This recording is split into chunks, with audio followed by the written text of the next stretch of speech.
ಥರ ಅಂತ ಚೆನ್ನಾಗಿ ತೋರಿಸಿದ್ದಾರೆ. ಆಮೇಲೆ ಒಂದು ಏನಂತಾರೆ ರಿಲೇಷನ್ಶಿಪ್ಪು ಅಪ್ಪ ಮಕ್ಕಳ ಬಗ್ಗೆ.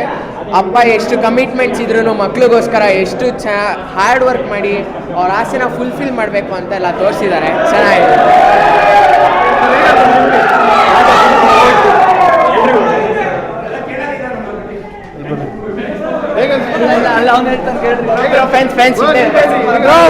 ಐತೆ ಮಿಸ್ ಮಾಡೋ ನೋಡ್ರಿ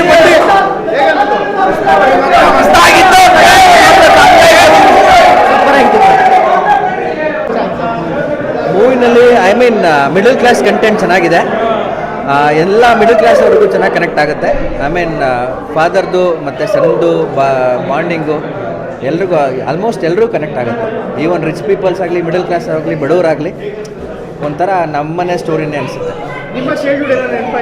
ಹೌದೌದು, ಈವನ್ ನಮ್ಮ ನಡೆಗೂ ಇದೇ ಥರ ಕಾಡ್ಸಿದ್ದೀವಿ ನಾವು ಚಿಕ್ಕದ್ರಲ್ಲಿ. ನಮ್ಮದು ಚೈಲ್ಡ್ಹುಡ್ ನೆನಪಾಯ್ತು. Thank you. ಸೂಪರ್ ಆಗಿತ್ತು. ಫೀಲಿಂಗ್ ಅನ್ನೋದೊಂದು ಫಿಲಮ್ ತೆಗೆದಾರೆ.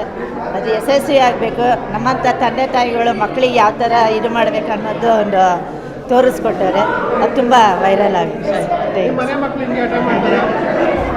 ಮಾಡ್ತಾರೆ, ಅದನ್ನು ನಾವು ಇವಾಗ ಇದನ್ನ ನೋಡಿ ನಾವು ಕಲಿಬೇಕಾಗಿತ್ತು. ತಂದೆ ತಾಯಿ ಆಗಿರೋರು ಅದನ್ನು ಯಾವ ಥರ ಅರ್ಥ ಮಾಡಿಕೊಂಡು ಯಾವ ಥರ ಅವ್ರನ್ನ ಮಕ್ಕಳದು ಸಮಾಧಾನ ಪಡಿಸ್ಬೇಕು ಅದನ್ನು ತೋರಿಸ್ಕೊಟ್ಟವ್ರೆ. ತುಂಬ ವೈರಲ್. ಗಂಡಸು ಎಷ್ಟು ಕಷ್ಟಪಡ್ತಾರೆ ಅನ್ನೋದು ಅರ್ಥ ಆಯಿತು. ಮಕ್ಕಳು ಆಟ ಮಾಡ್ತಾರಾ?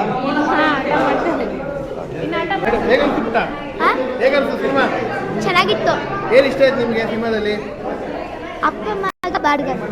ನೀವು ಅದೇ ಥರ ಆಟ ಮಾಡ್ತೀರಾ? ಇಲ್ಲ. Good boy sir. ಚೆನ್ನಾಗಿದೆ ಸರ್, ಚೆನ್ನಾಗಿದೆ. ಇಷ್ಟ ಆಯ್ತು. ನಿಮ್ಮ ಮಕ್ಕಳು ಕೂಡ ಆಟ ಮಾಡ್ತಾರೆ. ಅವ್ರಿಗೆ ಕಾರ್ ಕೊಡಿಸ್ಬೇಕು. ಮಿಡ್ಲ್ ಕ್ಲಾಸ್ ಜೀವನ ಹೆಂಗಿದೆ ಅಂತ ತೋರಿಸಿದ್ರಲ್ಲ, ತುಂಬ ಚೆನ್ನಾಗಿದೆ. ಈ ಫಿಲ್ಮ್ ನೋಡ ಅವ್ರು ಏನು ಕೊಡ್ಸಲ್ಲ ಅಂತ ಗೊತ್ತಾಗುತ್ತೆ ಅವರಿಗೆ. ಮಕ್ಕಳು ಕನೆಕ್ಟ್ ಆಯ್ತು ಅನ್ಸುತ್ತಾ? ಸಿನಿಮಾ ಮಕ್ಕಳಿಗೆ ಕನೆಕ್ಟ್ ಆಯ್ತು? ತುಂಬ ಕನೆಕ್ಟ್ ಆಗಿದೆ ಸರ್, ತುಂಬ ಚೆನ್ನಾಗಿದೆ. ಅವರು ಕರ್ಕೊಬಂದು ತೋರಿಸ್ಬೇಕು, ಮಕ್ಕಳನ್ನ ಕರ್ಕೊಬಂದು ತೋರಿಸ್ಬೇಕು, ಅವಾಗ ಚೆನ್ನಾಗಿರುತ್ತೆ. ತುಂಬ ಚೆನ್ನಾಗಿದೆ.